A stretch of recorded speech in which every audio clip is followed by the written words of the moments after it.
사업이라는 거는 제품이나 서비스를 팔아서 이익을 남기는 게 사업이야. 대기업이나 큰 조직에서 일했던 사람들이 흔히 하는 실수야. 이렇게 다 모든 걸 갖추고 시작하려고 그러면 이익금이 작아지고 성장하기도 전에 소멸될 수 있어.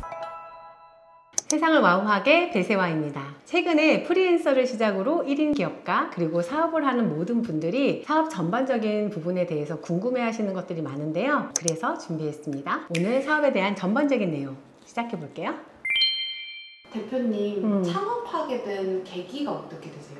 취업이 안 되고 공부를 마무리를 못했어. 왜냐면 아빠가 위독하셔서 들어올 수밖에 없는 상황이었고, 그 상황에서 또 우리 사랑스러운 딸을 때가 또 임신한 상황이어가지고 밥은 먹고 살아야 되겠고 취직은 할 수 없는 상황인 거지, 환경 자체가. 그래서 할 수 있는 일이 무언가라고 이제 찾아보다가 그때 당시에는 병행 수입이 시작되기 전이어서 한국에 없는 제품들을 일본에서 셀렉해서 판매하는 일을 했어요. 그래서 처음에는 소자본이고 할 수 있는 것들을 가지고 시작을 했던 게 계기가 됐고, 그 당시에는 옥션이라든지 지마켓에다가 이제 하나씩 팔아보기 시작을 한 거지. 그리고 반응 나오는 것들을 팔기 시작을 했죠. 상황 때문에 이제 사업을 시작하게 되다 보니까 힘든 점이 진짜 많으셨을 것 같은데 어떤 점이 제일 힘드셨어요? 매 순간 힘들긴 했는데 가장 힘들었던 건 한계를 느낄 때. 취업이 안 되고 스펙이 없으니까 사업을 시작을 했잖아. 그러다 보니까 있는 환경에서 하다 보니까 매 순간이 계속 막히고 가르쳐주는 사람이 없고 어떻게 해야 되는지 모르고 현장에서 되게 많이 깨지고 그러면서 여러 가지 생각들도 많이 들었고, 그래서 처세술이 많이 는 것 같아. 아,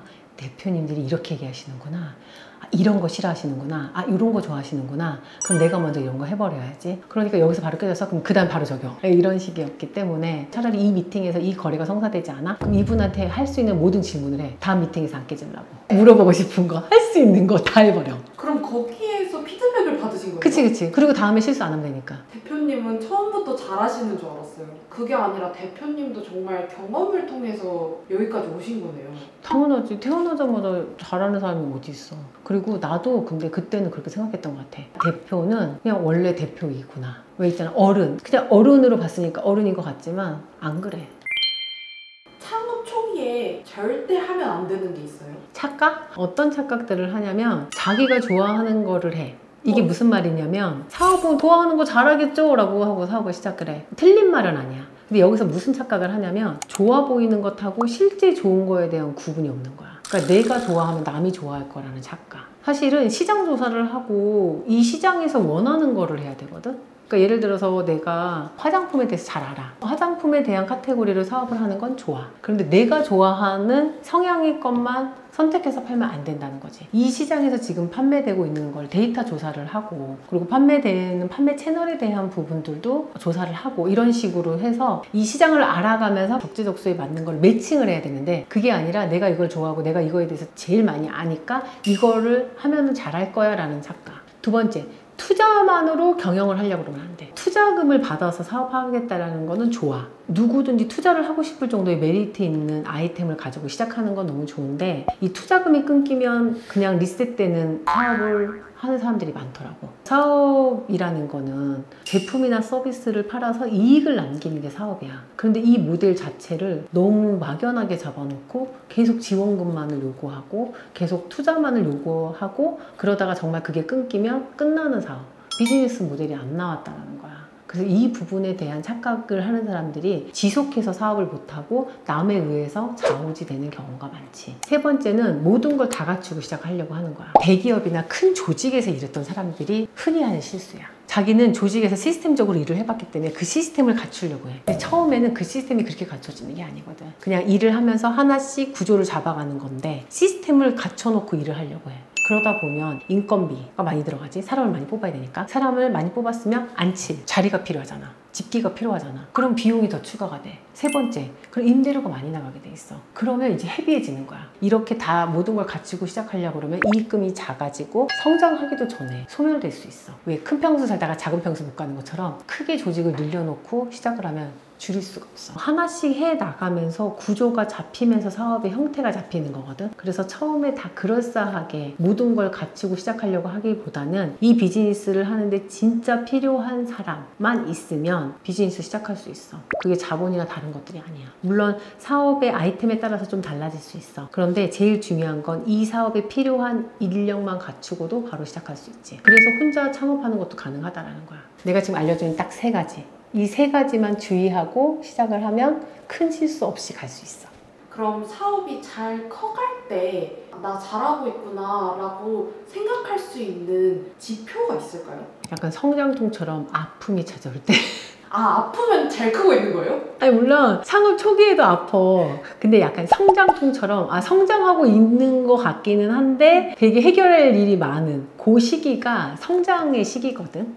내가 감당할 수 있는 범위를 넘어서는 게 성장통인 것 같아. 중학교 3학년 때 보면 갑자기 훅 커지면서 느껴지는 그런 성장통처럼 그런 게 와. 매출은 늘어. 그러니까 해피하긴 해. 관련 부서들이 늘고 계속 충원을 해도 이게 감당할 수 없을 정도로 일이 많아지고 세무, 회계, 노무, 법률 막 이런 것들에 동반돼서 모든 것들을 다시 또 관리를 해야 되는, 내가 전문가가 아니고 내가 그쪽 영역까지 모르는데 이쪽 영역에서의 전문가들 또 모시고 등용하고 적용하고 막 이러면서 뒤돌아서면 새로운 걸 배워야 되고, 이 모든 것들이 끊임없이 이어지는 순간, 그때가 나의 성장통이었던 것 같아. 근데 이거는 진짜 누구나 다 생겨. 왜냐면 내가 생각했던 거 이외의 일들이 너무나 천차만별로 많이 발생을 하거든. 그래서 이때 나는 해결책으로 자문이나 고문, 예전에는 멘토를 찾아가고 막 그랬어. 근데 실질적으로 멘토는 좋은 이야기를 해주시고 너무 좋았는데, 자문과 고문은 아예 그냥 프로페셔널하게 나의 문제를 해결해주고 발생하기 전에 예방해주고 하는 일들을 해주시더라고. 워낙 경험이 많고 하기 때문에 사전에 알려주시고, 발생한 일은 그걸 또 해결할 수 있는 솔루션이라든지 연결고리를 해서 해결을 해주시고, 이런 부분들을 해주시더라고. 자문이랑 고문의 차이는 뭐예요? 자문은 단발성으로 물어보는 것도 자문일 수 있어. 어떠한 전문적인 지식이라든지 내가 해결해야 될 거에 대해서 하나를 물어보는 형태의 어떻게 보면 단발성이고 일시적일 거일 수 있어. 근데 고문은 전반적인 거를 지속적으로 해주고 우리의 소속원으로서 더 가깝게 자세히 들여다보고 전체를 알고 해주실 수 있는 부분이 고문 역할이신 것 같아. 어떤 기업에서는 전문 경영인을 고문님이라고 얘기할 때도 있어. 내가 하는 모든 비즈니스,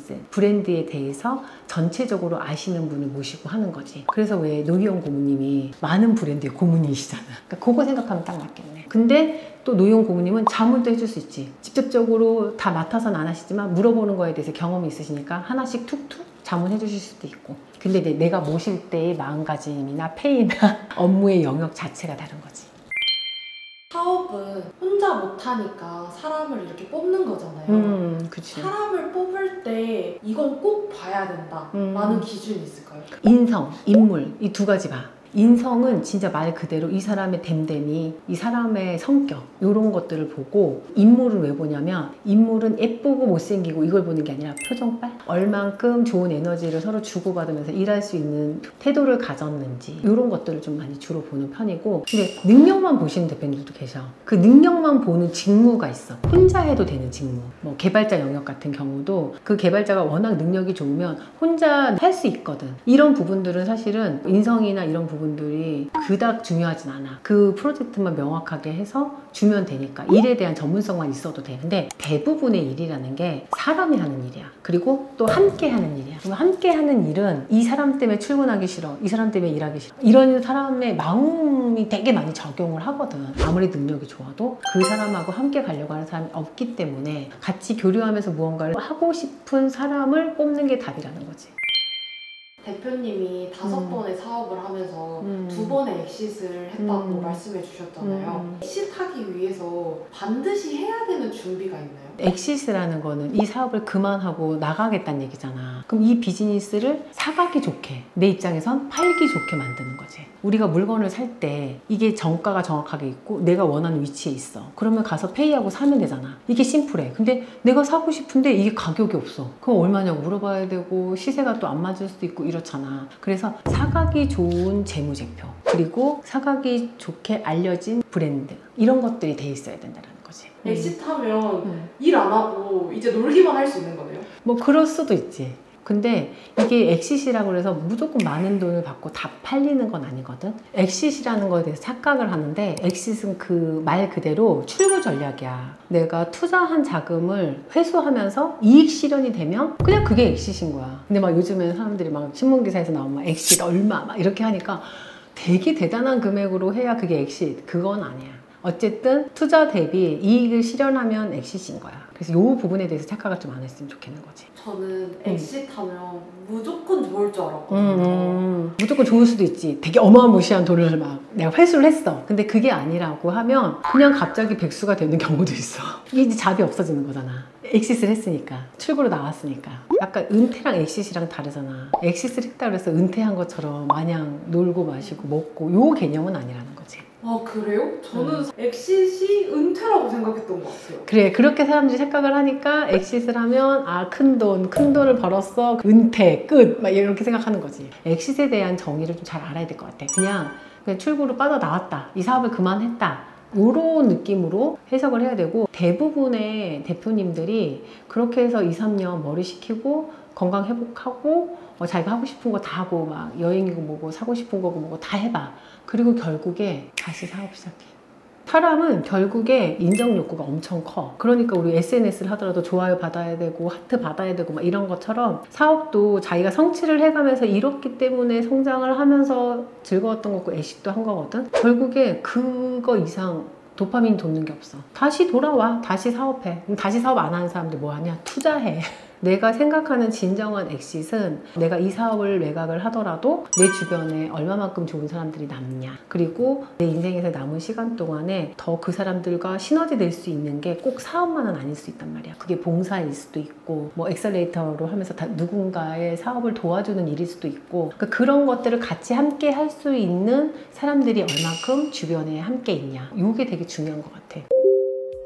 오늘 이 시간은 제가 사업에 대해서 생각하는 전반적인 이야기들을 나눴던 것 같아요. 근데 되게 딥한 이야기는 많이 안 했거든요. 오늘 보시고 궁금한 점이나 더 알고 싶은 내용들 댓글 달아주시면 저희가 컨텐츠로 또 제작해서 찾아뵙겠습니다. 그럼 또 봐요.